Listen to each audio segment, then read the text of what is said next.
Lapit lang sa clubhouse. Ayun lang po yung clubhouse. Oh. Yun niya eh. Lapit lang siya. Saka parang corner lot na lang din. Kasi di ba corner lot po yan. Oo nga eh. Doon sa street na yon. Tapos dito sa Bahrain, kayo ang nangunguna.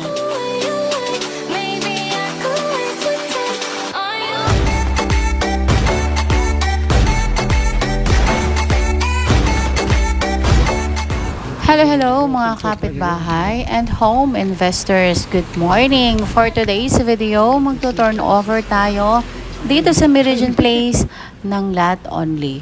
Yung guhit, yung bakal na to. Tapos ayun yung puting na yun. Ang laki Yes, pala. ma'am. Kasi, ano po ito, sir? Ito yung muhos. Mga bata, may laruan konti. Opo. Ito yun, sir, oh. Diretso nito. Ito. Diretso po papunta doon. Yung property nyo, at saka doon. Ayan, may arrow na yan. Yes po. Malaki po ito, sir. 107 square meter. Yun nga sabi ko nga. Tinanong ko rin kay sir. Yung fence, pwede na namin pataasan pa rin. Meter sa likod po Gagawa nito. kami ng sarili namin talagang Yes po, fence. fence. Yes, ma'am. Kasi yung fence na gagawin nyo po is para sa building.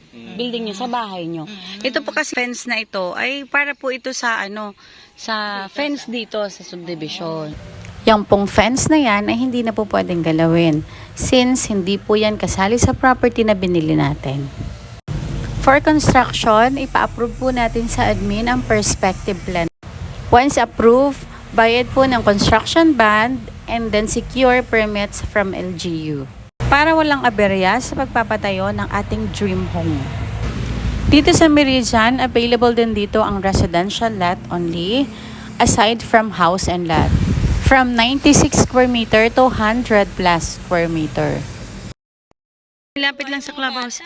Ayun lang po yung clubhouse. Oh. Yun niya eh. Lapit lang siya.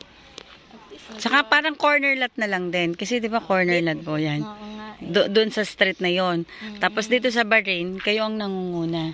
Diba? Kaya nung na-open to, ma'am, naalala nyo, biglang ko yung message, ma'am, baka gusto nyo to. Oh, hindi ko pa yun sinabi sa kanya. Sige, okay na. Reserve.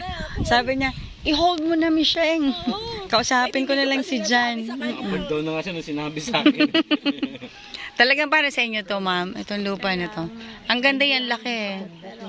Opo. Reminders din po sa mga neighbors, please wag po kayong magtatapon ng basura sa hindi nyo po property. Thank you, Sir John and Ma'am Melanie. God bless you more. And that's it for today. Thank you. Bye.